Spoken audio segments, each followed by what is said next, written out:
بسم الله والصلاة والسلام على رسول الله وعلى آله وصحبه أجمعين ثم أما بعد فأعوذ بالله من الشيطان الرجيم أم لم ينبأ بما في الصحف الأولى আমরা প্রথমে যা নিয়ে কথা বলবো সেটা হলো আমেরিকান ড্রিম, জীবন, স্বাধীনতা আর সুখের সন্ধান।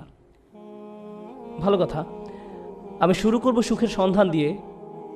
আমি যেটা বলতে চাচ্ছি তা হলো, এটা যদিও চমৎকার একটা উপমা, আর এই জাতির প্রতিষ্ঠাতাদের মনে অবশ্যই ভালো উদ্দেশ্য ছিল, কিন্তু আমি আসলে খুবই অবাক হয়েছি, কারণ কোরআনে সুখের সন্ধান নিয়ে কিছুই বলা হয়নি।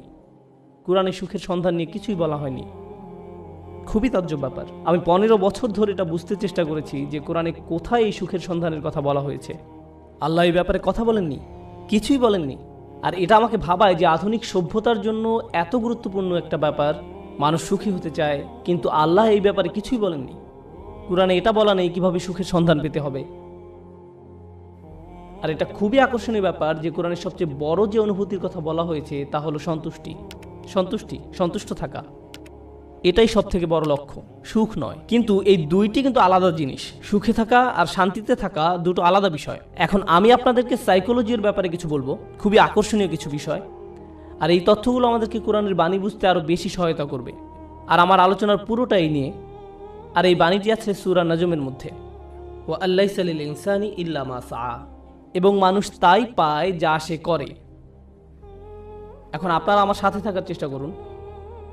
সর্বপ্রথম আর সবচেয়ে ছোট যা মানুষ সন্ধান করে, বিশেষ করে তরুণ প্রজন্ম যা চায়, আমি জানি শ্রোতাদের মধ্যে মনে মনে তরুণ লোক আছেন, কিন্তু আমি এখানে যারা বয়সে তরুণ তাদের বলছি। আমি চাই আপনারা এটা বুঝতে পারুন যে সবচেয়ে তুচ্ছ কিছু যখন জীবনে সন্ধান করা হয়, তখনই আসলে সুখের সন্ধান করা হয়। এটা আসলেই সব থেকে তুচ্ছ। আমি বলছি কেন আমার এই ধারণা। যেমন শনিবারে ঘুম থেকে উঠে বাড়ির কাজ করতে ইচ্ছা করে না, তাই 12টা পর্যন্ত ঘুম দিয়ে ওঠেন আপনি। আপনার তখন কি অনুভূতি হয়? আপনি তখন সুখী হওয়া আসলে কষ্টের কিছু না। কোনো ছেলে সারা রাত ভিডিও গেমস খেললো, তার মাথা ব্যথা করে, কিন্তু যেহেতু সে গেম শেষ করতে পেরেছে তাই সে সুখী। কেউ কাজে যাওয়ার আগে ফোন পায় যে আজকে আবহাওয়া খারাপ, তাই কাজে যেতে হবে না, এতেই তার সুখবোধ করে। সুখ পাওয়া খুবই সহজ, বিশেষ করে ছোট জিনিসের ক্ষেত্রে। অবশ্য সম্পর্কের থেকে সুখী হওয়া এর চেয়ে কঠিন। বাবা মাকে সুখী করা, অথবা বাবা মা যেন আমার উপরে খুশি থাকে, এটা করা কঠিন। আর স্ত্রীকে খুশি করা, এটা নিয়ে কথা না বলাই ভালো। আসুন আমরা এটা নিয়ে কথা না বলি। কিন্তু শুধু নিজের জন্য, যেমন আপনি একটা সিনেমা দেখলেন, আপনি এতেই খুশি। অথবা আপনার বন্ধুর সাথে দেখা হলো, আপনি খুশি। আপনি আপনার পছন্দের রেস্টুরেন্টে খেতে গেলেন, আপনি অনেক খুশি। এটা খুব কঠিন কিছু না। কিন্তু এটা যেমন দ্রুত আসে তেমনি দ্রুত চলে যায় এবং আপনার আবার ভালো না লাগা শুরু হয়। আপনি হতাশ হয়ে যান এবং আবার সুখী হওয়ার চেষ্টা করেন। এটা অনেকটাই মাদকাসক্তির মতো, কারণ এটা আপনার সাথে সর্বদা থাকে না। আর এটাই হলো সবচেয়ে নিম্ন স্তরের সন্ধান। তাই মানুষ যখন বলে আমি শুধু সুখী হতে চাই, আমি আসলে জানি না সে কি বোঝাতে চাচ্ছে। কারণ কোনো মানুষই সবসময় সুখী নয়। আল্লাহ আমাদেরকে অনেক অনুভূতি দিয়েছেন এই জীবন অভিজ্ঞতা অর্জনের জন্য, এবং এর সবগুলোই সুস্থ জীবনের অংশ। সুখ হলো এদের একটি মাত্র। যদি আপনার আকাঙ্ক্ষা শুধু সুখী হওয়া হয়, তাহলে আমাকে বলতেই হচ্ছে যে আপনি হতাশ হবেন। সুখ কখনোই ঘটবে না, আপনি কখনোই চিরসুখী হতে পারবেন না। এটা আসলে এভাবে কাজ করে না। আমি বলছি না যে আপনাকে হতাশ হতে হবে। আমি যা বলতে চাচ্ছি তা হলো সংগ্রামও জীবনের একটি অংশ। যখন আপনি বার্ষিক পরীক্ষার জন্য প্রস্তুত হচ্ছেন, আপনি কিন্তু সুখী নন। বা 3 ঘন্টার পরীক্ষার মাঝে আপনি সুখী নন। যারা ব্যায়াম করেন তারা তাতে সুখ পান না। হ্যাঁ, ফলাফল দেখে তারা অবশ্যই সুখী হন, কিন্তু ঘাম ঝরানো পরিশ্রম করার সময় নিশ্চয়ই তারা সুখী নন। নিজের চেহারা দেখলেই বুঝতে পারবেন, ঠিক যেন সিলভেস্টার স্ট্যালোনের মতো। যাই হোক, তাহলে সবচেয়ে নিম্ন স্তরের আকাঙ্ক্ষা কি? সুখ। আসুন এবার পরের ধাপ দেখি। পরের ধাপ মানে এটা অর্জন করতে আরও চেষ্টা করতে হয়। আর আমার বর্ণনায় আমি যতই উপরের ধাপে যাব, সেটা অর্জনের জন্য ততই কষ্ট করতে হবে। তো এর পরের ধাপ হলো কুল দেখানোর আকাঙ্ক্ষা। এটা সুখের আকাঙ্ক্ষা নয়, আকাঙ্ক্ষা হলো কুল হওয়ার। কুল হওয়া মানে হলো কেউ আমাকে নিয়ে ঠাট্টা করবে না, আমি বাকি সবার মতোই হব। কেউ আমাকে নির্দেশ করে বলবে না যে তুমি এমন কাপড় কেন পরছো, এমন কথা কেন বলছো, তোমাকে এমন দেখাচ্ছে কেন, তুমি এভাবে চলো কেন, ওদের সাথে কেন মেশো, এটা কেন কিনছো, ওটা কেন করছো, গাড়ি কেন চালাও। আপনাকে আলাদা করে ভাববে, আপনি এটা চান না। আপনি যে কোনোভাবে সবার সাথে মিশে যেতে চান এবং কারো সমালোচনার বস্তু হতে চান না। আপনি অদৃশ্য হয়ে যেতে চান বাকি সবার মাঝে, যেন আপনাকে বাকি সবার মতো কুল ভাবা হয়। আর এই জন্য পরিশ্রম করতে হয়। উদাহরণ হিসাবে বলা যায়, আপনারা যারা হাই স্কুলে পড়ছেন, আপনি স্কুলে কী পোশাক পরে যাচ্ছেন সেটা আসলেই একটা বড় ব্যাপার। আপনি যখন আলমারি থেকে একটা কাপড় বের করেন বা জুতা হাতে নেন পরার জন্য, তখন আপনার মনে এই প্রশ্ন আসে যে কে আপনার পোশাক নিয়ে মজা করতে পারে। সত্যি সত্যি আপনার মনে এই ভাবনাটি আসে? অথবা আপনি যখন কাপড় কিনতে দোকানে যান, আপনার বাবা হয়তো আপনাকে টাকা দিয়েছেন কিছু কেনার জন্য, আপনি যাই কিনেন না কেন, অনেক কিছু কেনার পেছনে একমাত্র কারণ হলো যখন আপনি এইসব পরবেন তখন লোকে কি বলবে। এটাই হলো কুল হওয়ার আকাঙ্ক্ষা। বাদ বাকি 10 জনের মাঝে মিশে যেতে হলে আপনাকে পরিশ্রম করতে হবে। এমন কিছু করা খুব সহজ যাতে মানুষ আপনাকে আজব ভাববে, কিন্তু বাকি সবার মতো চলতে গেলে কিছু কাজ করতেই হবে। অনেক তরুণকে এই জন্য নিজের পছন্দ বাদ দিতে হয়, তাদের এমন অভিনয় করতে হয় যা আসলে তারা নয়। আমি কিছু তরুণকে চিনি, ধরুন 14-15 বছর বয়স। একজনের কথা মনে আছে, সে বেসবল টুপি পরতো কারণ এটা তখন ফ্যাশন ছিল, তার প্যান্ট ঝুলে থাকতো। সে আমার কাছে এসে কান্না শুরু করলো। আমি তার কাছে বসলাম আর সে আমাকে বলল, আমি এমন কাপড় পরতে পছন্দ করি না, আমি এটা ঘৃণা করি। কিন্তু আমি যদি এমন না করি তাহলে বাকিরা আমাকে নিয়ে মজা করে, আমি তাই বাধ্য হয়ে এমন করি। আমি গালি দিতে পছন্দ করি না, কিন্তু প্রায় গালি দেই যখন স্কুলে থাকি, কারণ আমাকে বাকিদের মতো হতে হবে। তাহলে সবচেয়ে তুচ্ছ আকাঙ্ক্ষা হলো সুখের আকাঙ্ক্ষা। এর পরের ধাপ হলো কুল হওয়ার আকাঙ্ক্ষা। এর পরের পর্যায়ে কি? জনপ্রিয় হওয়ার আকাঙ্ক্ষা। আমি সবার মাঝে মিশে যেতে চাই না, আমি সবচেয়ে জনপ্রিয় হতে চাই। আমি এমন হতে চাই যেন সবাই আমার বন্ধু হতে চায়, এমন হতে চাই যেন সবাই লাঞ্চের সময় আমার কথা শোনে। আমি এমন হতে চাই যেন কেউ আমাকে নিয়ে মজা করার আগেই যেন আমি তাদেরকে নিয়ে মজা করতে পারি। আর প্রায় সময় আপনারা দেখবেন যে স্কুলে যেসব বাচ্চারা জনপ্রিয়, তাদের জনপ্রিয়তার কারণ হলো তারা অন্যদেরকে নিয়ে মজা করে, আর সবাই তাদের ভয় পেয়ে তাদের কথা মতো চলে, যেন তারা কেউ পরবর্তী শিকারে পরিণত না হয়। যদিও আমি এখানে অল্প বয়স্কদের কথা বলছি, কিন্তু এমনটা প্রাপ্তবয়স্কদের ক্ষেত্রেও হয়। অবশ্যই হয়, আমাদের আঙ্কেল আন্টিদের ক্ষেত্রেও হয়ে থাকে, কোনো সন্দেহ নেই। জনপ্রিয়তার মানে হলো আমি চাই সবাই আমাকে নিয়ে কথা বলুক, আমি সবার মনোযোগের কেন্দ্রে থাকতে চাই, আমি চাই সবাই আমাকে নিয়ে মন্তব্য করুক।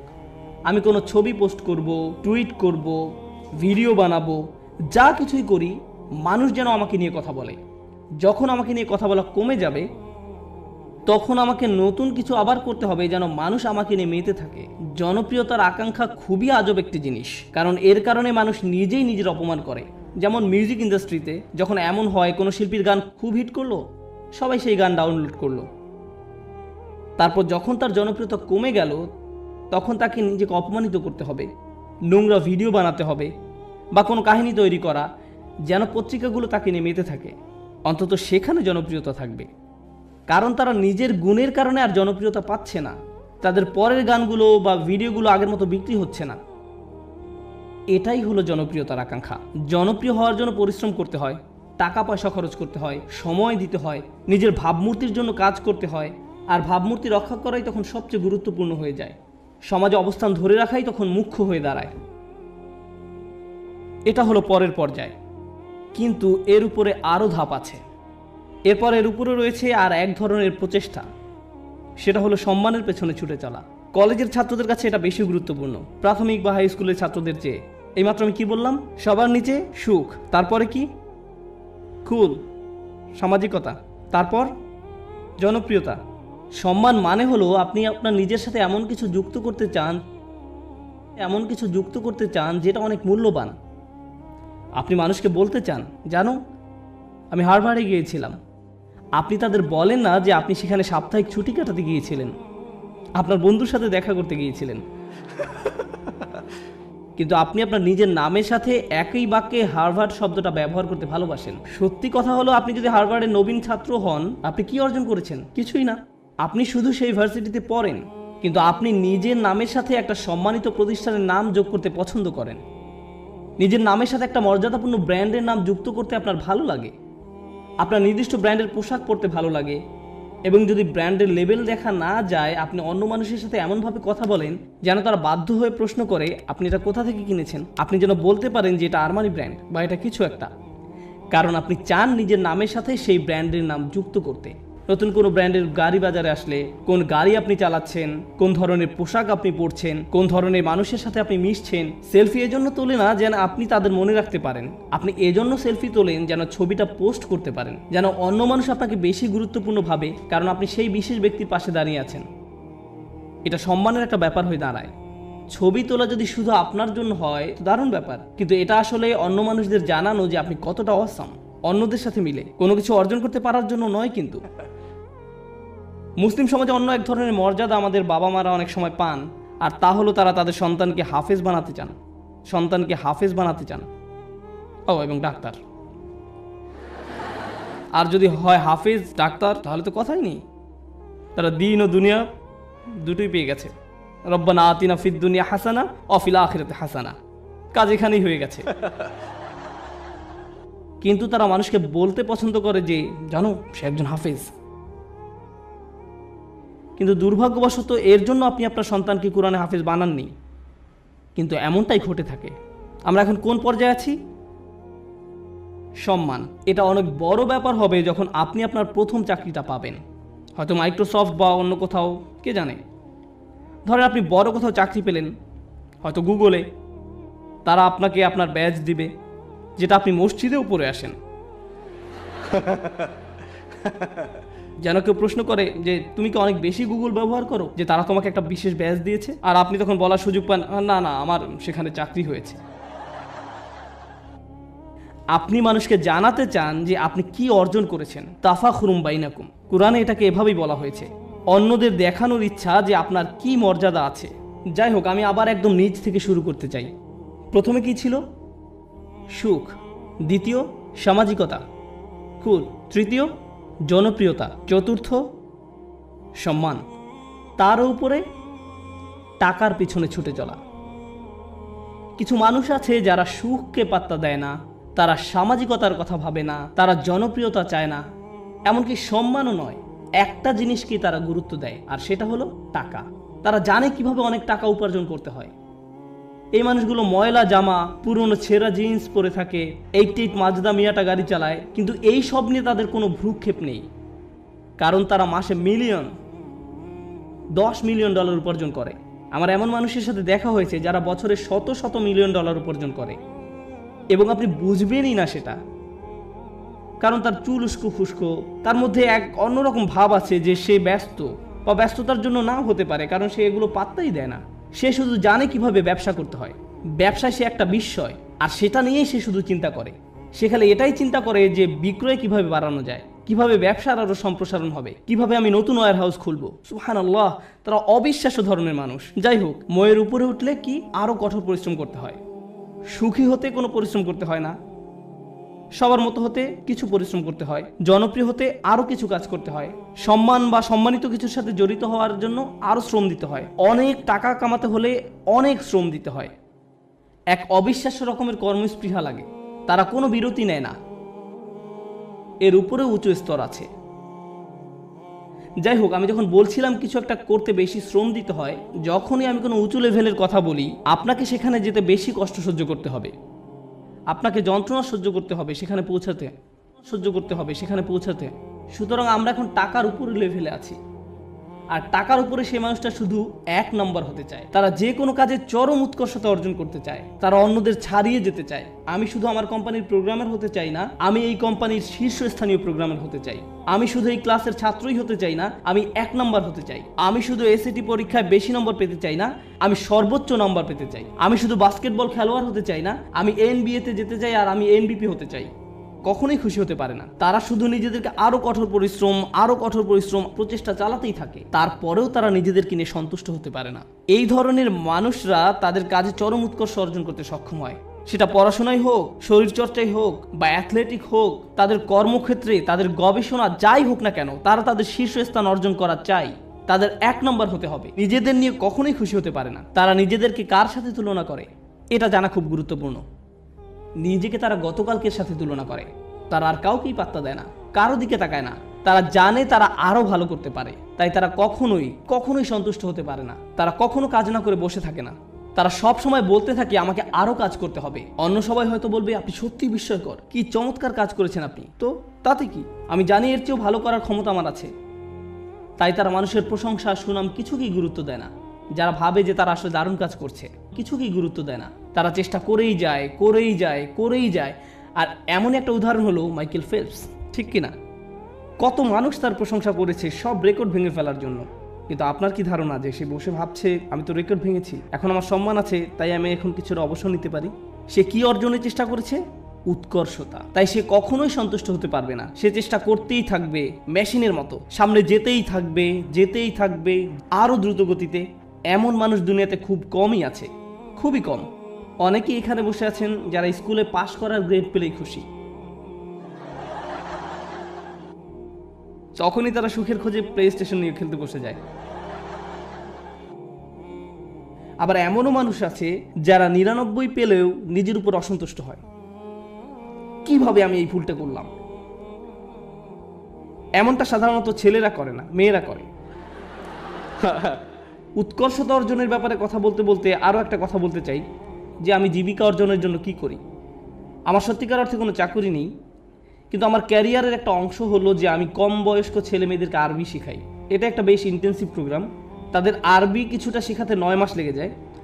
ক্লাসের অর্ধেক থাকে ছেলে আর অর্ধেক মেয়ে, 30 জন ছেলে 30 জন মেয়ে। মেয়েরা গত 5 বছর ধরেই পরীক্ষায় ছেলেদের চেয়ে অনেক ভালো নাম্বার পেয়েছে, খুবই ভালো করেছে তারা। কিন্তু ছেলেরা ক্রমাগতভাবেই খুশি। মেয়েরা সবসময় মন খারাপ করে থাকে, আমাকে বলে উস্তাদ আমি জানি আমি 100 পেয়েছি, কিন্তু আমি নিশ্চিত নই যে আমি ঠিকমতো বুঝতে পেরেছি কিনা। এদিকে এক ছেলে 25 নম্বর পেয়েছে আর সে বলছে ওকে ওকে আমি বুঝতে পেরেছি, আমি বুঝতে পেরেছি। আমি পুরোপুরি ভিন্ন প্রজাতির মানুষদের সাথে কাজ করছি একই ক্লাসরুমের মধ্যে, তাদের পুরোপুরি ভিন্ন মন মানসিকতা। তাই আমার ছেলেদের বলতে হয় যে মন দাও, অপদার্থ কোথাকার, তুমি বোঝোনি, কিছু কাজ করো। আর এদিকে মেয়েদেরকে আমার বলতে হয় শান্ত হ শান্ত হ, তুমি ঠিকই বুঝতে পেরেছ। আমি তো ছেলেদেরকে বলতে পারি না হালকাভাবে নিতে, কারণ এর চেয়ে বেশি হালকাভাবে নেওয়া যায় না, এটা সম্ভব নয়।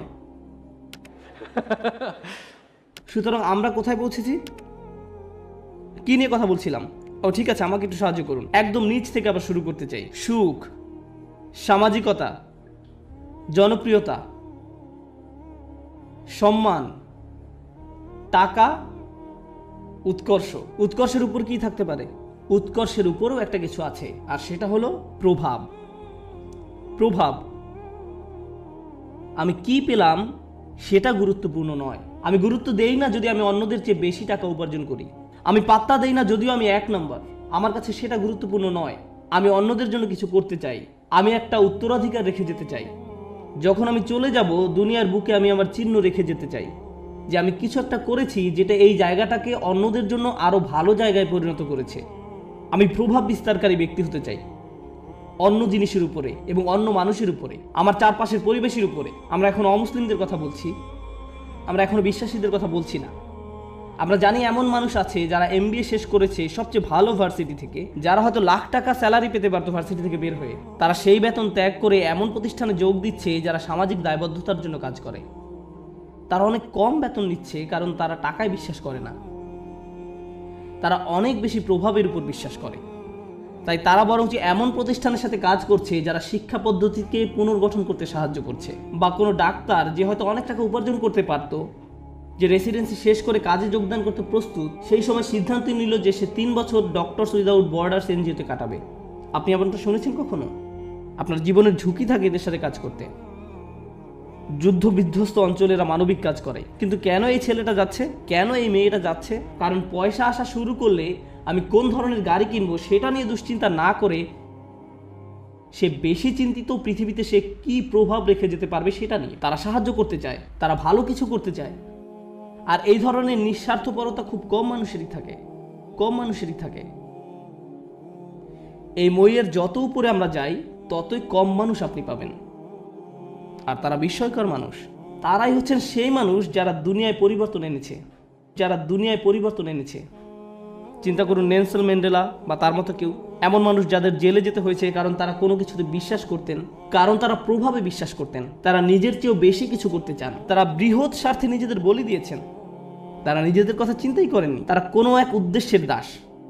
আর তাই এই মানুষগুলো হলো সেই মানুষ যারা প্রভাবের জন্য কাজ করে। তারা উৎকর্ষ সাধনকারীদের চেয়েও অনেক উপরে। উৎকর্ষ এই মানুষগুলোর জন্য স্বয়ংক্রিয়ভাবেই চলে আসে। উৎকর্ষ সাধন করা তাদের লক্ষ্য নয়, এটা উপজাত হিসেবেই আসে। কেন জানেন? কারণ যদি আপনি সেরকম প্রভাব রাখতে চান, আপনাকে অনবরত চেষ্টা করেই যেতে হবে।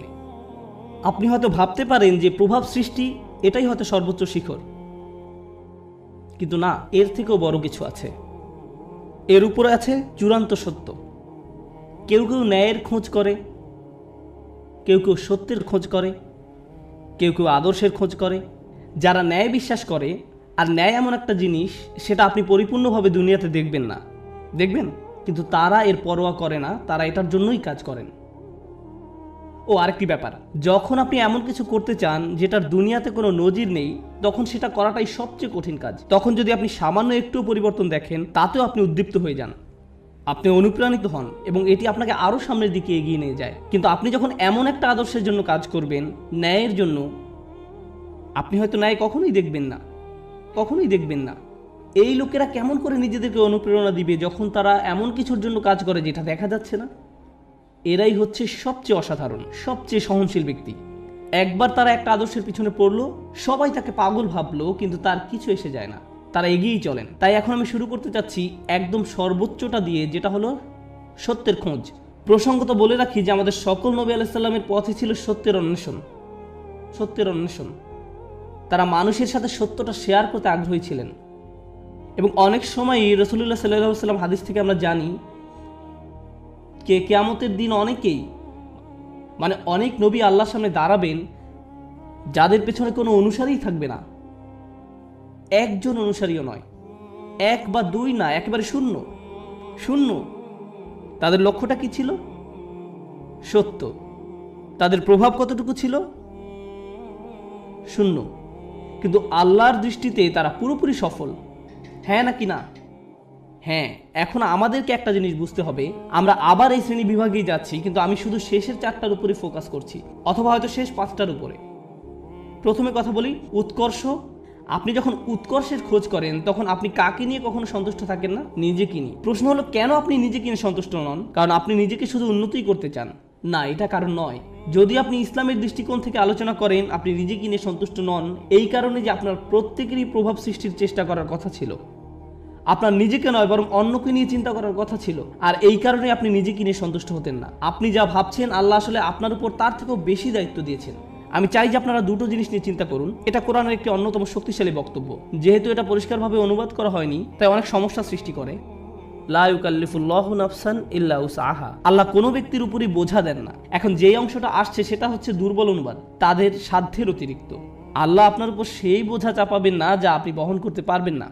এই অনুবাদের জন্য আরবিটা হওয়া দরকার ছিল লা ইউকাল্লিফুল্লাহু নাফসান ইল্লা বিউসইহা। তাদের সাধ্য পর্যন্ত বোঝাতে সেখানে একটা বা থাকার কথা ছিল, কিন্তু শব্দটা হচ্ছে ইল্লা উসআহা, অর্থাৎ কাল্লাফাল্লাহু উসআনা। অর্থটি এখন পুরোই পরিবর্তিত হয়ে গেছে। প্রচলিত অনুবাদটা একদম ন্যূনতম অর্থ প্রকাশ করে, কিন্তু আপনি জানেন এই আয়াতের সত্যিকার অর্থ কি? আপনার মাঝে যে সম্ভাবনা আছে তার অতিরিক্ত কোনো কিছুর বোঝা আল্লাহ আপনাকে দেননি। ভেবে দেখুন আমি কি বলছি। আল্লাহ আপনাকে এমন কিছু বোঝা দেননি যেটা আপনার মাঝে যেই সম্ভাবনা আছে তার অতিরিক্ত। আপনার মাঝে কি আরো উন্নতি করার সম্ভাবনা আছে? হ্যাঁ। আপনি কি আরো বেশি করতে পারতেন? হ্যাঁ। এবং যেটা করতে পারেন কিন্তু করেননি, আল্লাহ আপনাকে সেটার জন্য জিজ্ঞাসাবাদ করবেন। শুধু একদম ন্যূনতম দায়িত্বটুকু নয়, বরং সর্বোচ্চটুকু। আল্লাহ চান যে আপনি নিজেকে উন্নত করতে থাকুন এবং দেখান যে আপনি আসলে কতটুকু নেয়ার জন্য তৈরি ছিলেন। এটাই হচ্ছে এখানে প্রচেষ্টার ধারণা। আমরা সুখের অন্বেষণ অস্থির নই, বরং ওটা এর সাথে বোনাস হিসাবে আল্লাহ দেবেন। আমরা অন্যের কাছে কুল বা পরিপাটি হিসাবে পরিচিত হতে চাই না। কেউ একজন একটা বোকার মতো কাজ করেছে এবং আপনি ওই নির্বোধের মতোই কাজ করতে চাচ্ছেন।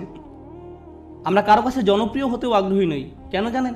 কারণ সবার যাদের জীবনের উদ্দেশ্য সম্পর্কে কোনো ধারণা নেই, আপনি তাদের মাঝে জনপ্রিয় হতে চান মানে হচ্ছে আপনি তাদের মাঝে সবচাইতে বোকা। আমরা সম্মানের কাঙালও নই, কারণ আমরা জানি সম্মান আসে আল্লাহর তরফ থেকে। অনেক নবী ছিলেন গৃহহীন, কিন্তু তাদের সম্মান ছিল। নবীদেরকে মানুষরা ধিক্কার দিত, কিন্তু তারপরও তাদের ছিল উচ্চ সম্মান। এখন আমাদের কাছে সম্মানের সংজ্ঞাটাই ভুল। আমরা ভুল জিনিসের সাথে এটাকে জড়িয়ে ফেলেছি। ঠিক আছে? যখন উৎকৃষ্ট হবার চেষ্টা করার ব্যাপার আসে, আমাদের মুসলিমদের মাঝারি ধরনের জিনিসে সন্তুষ্ট হবার অবকাশ নেই, কোনো সুযোগ নেই। আপনি একজন মুসলিম হিসেবে নিজেকে আরো উন্নত করার জন্য ক্রমাগত চেষ্টা করতে থাকবেন।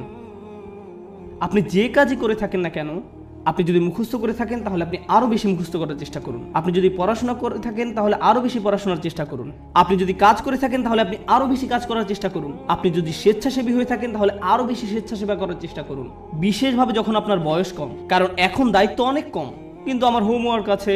হ্যাঁ, কিন্তু সেটা এমন কোনো দায়িত্ব নয়। দায়িত্ব তখনই আসবে যখন আপনি বিয়ে করবেন, যখন আপনার সন্তান থাকবে। এখন আপনি মুক্ত।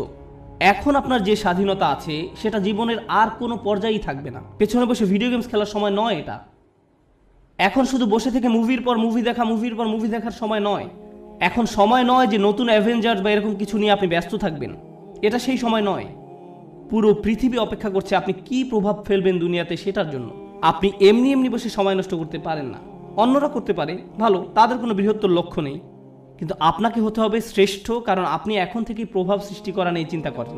দর্শকদের মাঝে বসে থাকা প্রত্যেক তরুণ ছেলে এবং মেয়ের চিন্তা করা উচিত, আল্লাহ আমাকে কি দিয়েছেন, আমাকে আল্লাহ কোন গুণটি দিয়েছেন, এবং এই গুণটি দিয়ে আমি দুনিয়াতে কি পরিবর্তন আনতে পারি, এই গুণ দিয়ে আমি কি করব।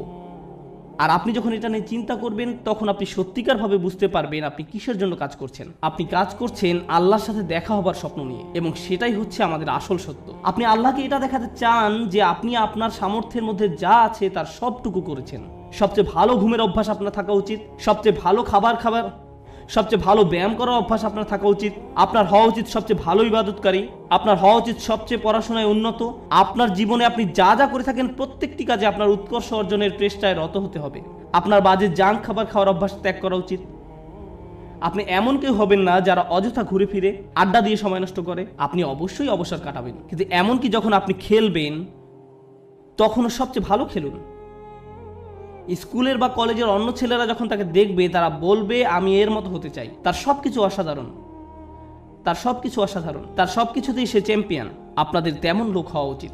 উম্মার এরকম লোক দরকার, শ্রেষ্ঠ লোক, এবং এ ধরনের লোকেরাই প্রভাব সৃষ্টি করতে পারে। আরেকটি ব্যাপার কি জানেন, আমাদের বাবা মায়েরা খুবই দুঃখজনক, কারণ তাদেরকে কখনো এটা শেখানো হয়নি। তারা কখনো এই যে সিঁড়িটা এর সাথে পরিচিত হননি। তাদের কাছে সর্বোচ্চ শিখর মানে হচ্ছে সম্মান, আর এর উপরে গেলে টাকা পয়সা। তাই আপনাদেরকে নিয়ে তাদের একমাত্র চিন্তা হচ্ছে সম্মান আর অর্থ। একটা চাকরি খোঁজো যেন তুমি সম্মান পেতে পারো। আর আমরা বলতে পারি আমাদের ছেলে একটা চাকরি করে, সে ডাক্তার, সে এটা, সে ওটা, আর হয়তো আমাদের এক সময় অনেক টাকাও হবে আর আমরা সেটা মানুষকে দেখাতে পারবো। শেষ।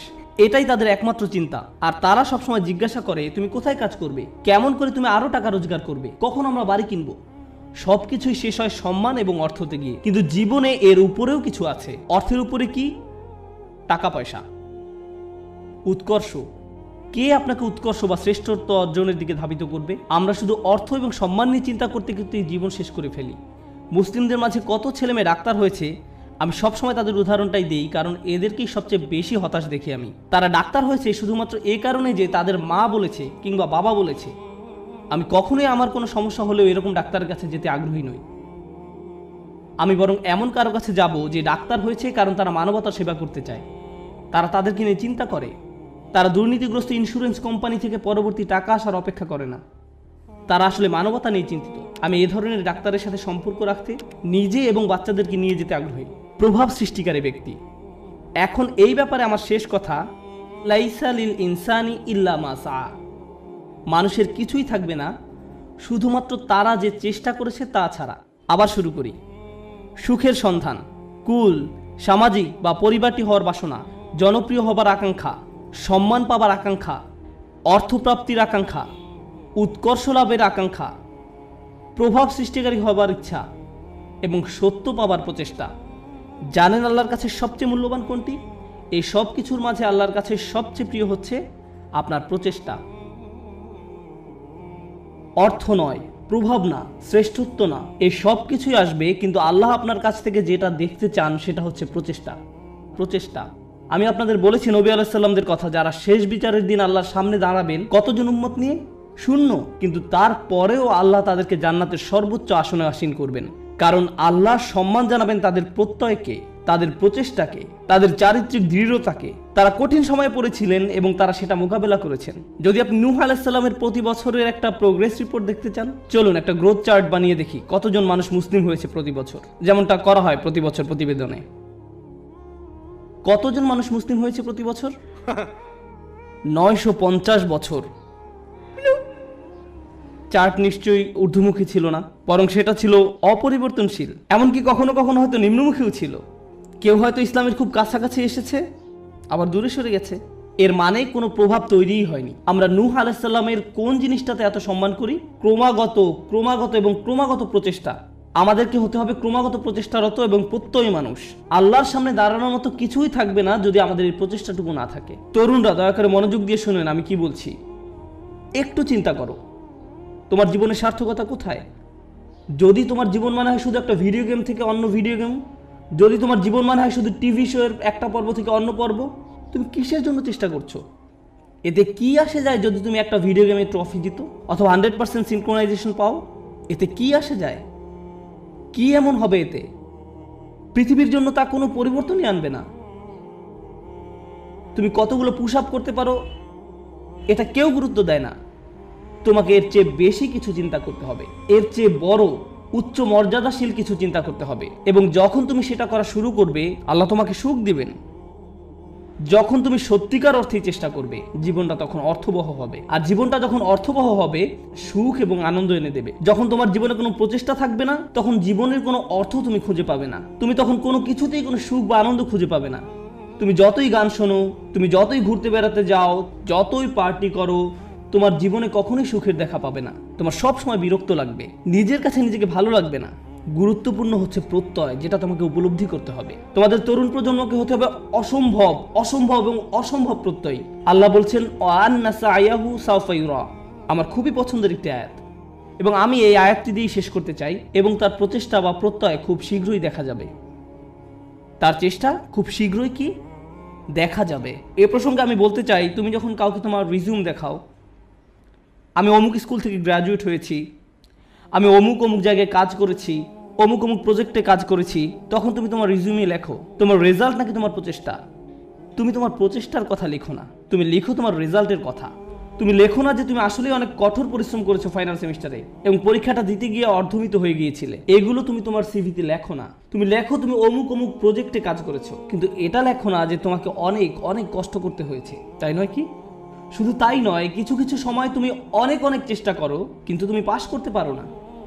অথবা এরকম যে তুমি অসম্ভব রকমের চেষ্টা করেছো একটা প্রজেক্টের জন্য, কিন্তু সেটা সফলভাবে শেষ করতে পারোনি।